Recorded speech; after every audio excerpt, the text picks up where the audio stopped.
So Mauricio Pochettino will be the new manager for Chelsea, and we need to talk about how he will improve this young squad. Now, we all know how poor this season has been with Chelsea. If you don't know, go look at the table and just see exactly where Chelsea's sitting. Gives you the whole answer for this season. Now, Mauricio Pochettino obviously is not new to the Premier League. He coached at Southampton, coached at Tottenham, and did quite well both places. Now, looking at the Tottenham stats here, you're seeing he had a win percent over 50%. Now, which is quite remarkable for Tottenham because at the time, this was a rebuilding phase for Tottenham. They were struggling in the league itself, and Pochettino was able to adapt this young squad and get them firing on all cylinders. On top of that, he also had to work around with Levy building a new stadium, which funny enough, Chelsea are doing the exact same thing, and so who knows exactly how much money will be invested each and every transfer window for the next couple of seasons for Pochettino or the next manager coming here. But let's look at the sub with Pochettino and again how he's going to utilize the players at Chelsea. Now, we all know Pochettino likes playing with a 4-2-3-1 style.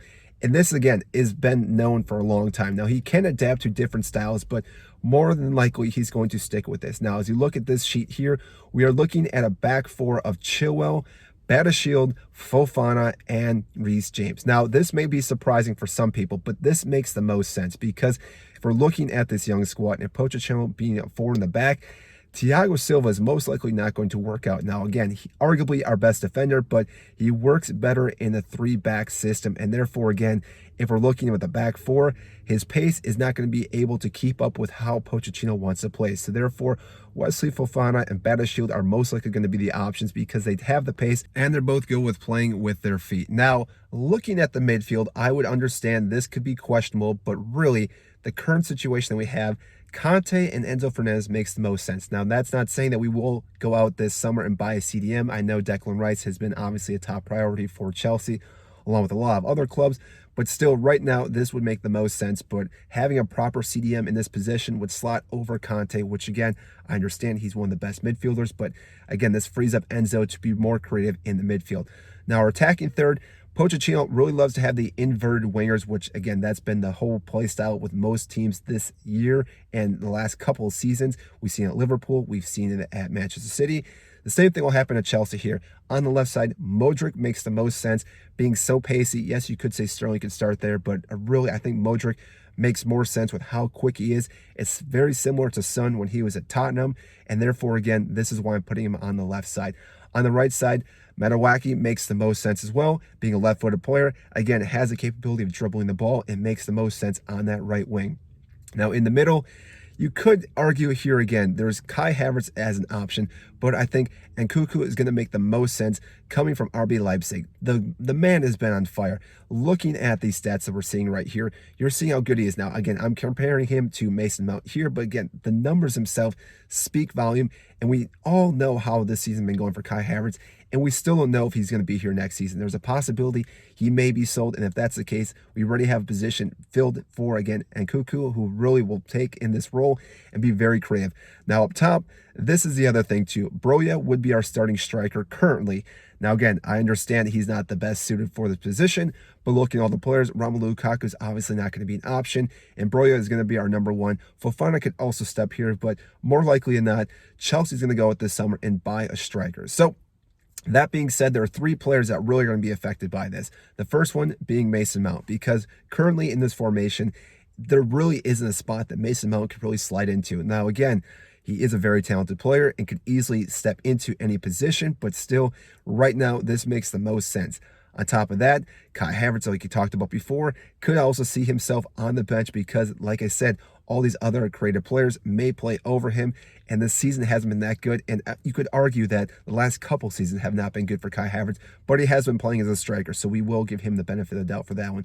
And the last one, like we mentioned, is Thiago Silva because of his pace and how we're going to play. Now, the style how we're going to play here as we watch this video, we are going to see how we spread out the defense and Enzo actually drops back and is able to play long balls over the top.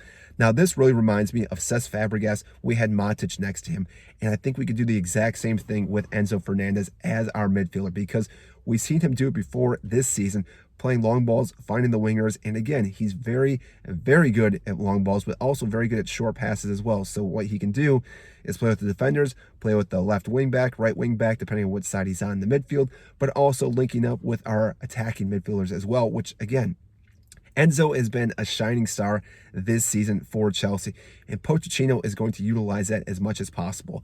Now, on top of that, what we can also do then is also overload the wings as well with Reece James and Ben Chilwell. We've seen this happen time and time again. Thomas Tuchel did it, even Graham Potter did it sometimes as well, because both these players are really good going forward. They're also good at defending, but still we've seen them be in the box, score goals, create chances, and Pochettino is going to be doing the exact same thing. And Pochettino, we all know, is really good at improving the fullbacks. We see him do this at Tottenham. We've seen this with Trippier. We've seen this with Davies. There's other players I'm sure I'm forgetting right now, but still, he was able to do such a good job with the defenders. He's going to be able to do that again at Chelsea. Now, like I said, this formation is flexible, because what we could still do here is still transfer to a 4-3-3 if we ever needed to. Again, Pochettino has been known to be flexible. He doesn't just stick with the 4-2-3-1. He has moved around before, and therefore, again, gives us the option. Now, how we'll defend with this then is it's going to be more of a low block, which again makes sense and hit teams on the counterattack, and which is why Modric and Noni make the most sense as our wingers, because with their pace, they can easily hit on the counterattack. And teams like Liverpool and Manchester City, who have a high line in their fence, can play balls over the top to beat that line, and again, have a 1-1 opportunity with the goalkeeper itself. Now, again, I'm getting ahead of myself, but still, this is how Pochettino likes to defend, because sitting back and absorbing a lot of these blows and then opening up the team really makes sense, because again, when you have such young players, have a lot of pace, they can just really drive and go into that open space, which again, if we're able to do that, it's going to create chances, and sooner or later, we will find the back of the net. So this is how Pochettino will set up for Chelsea. I think this is the best formation, the best squad. Obviously, there are players that we still are going to need to bring in. Kepa being one of them, Broja, and probably Conte are going to be the three players on the cusp of maybe not starting for this squad, but if they are still at Chelsea and we do not bring any new players in, then they'll make the starting 11. So I want to know what you guys think, so comment down below if you think this is the best formation or what you think that Pochettino will do to make this team that much better. So that is it, and I will see you in our next video.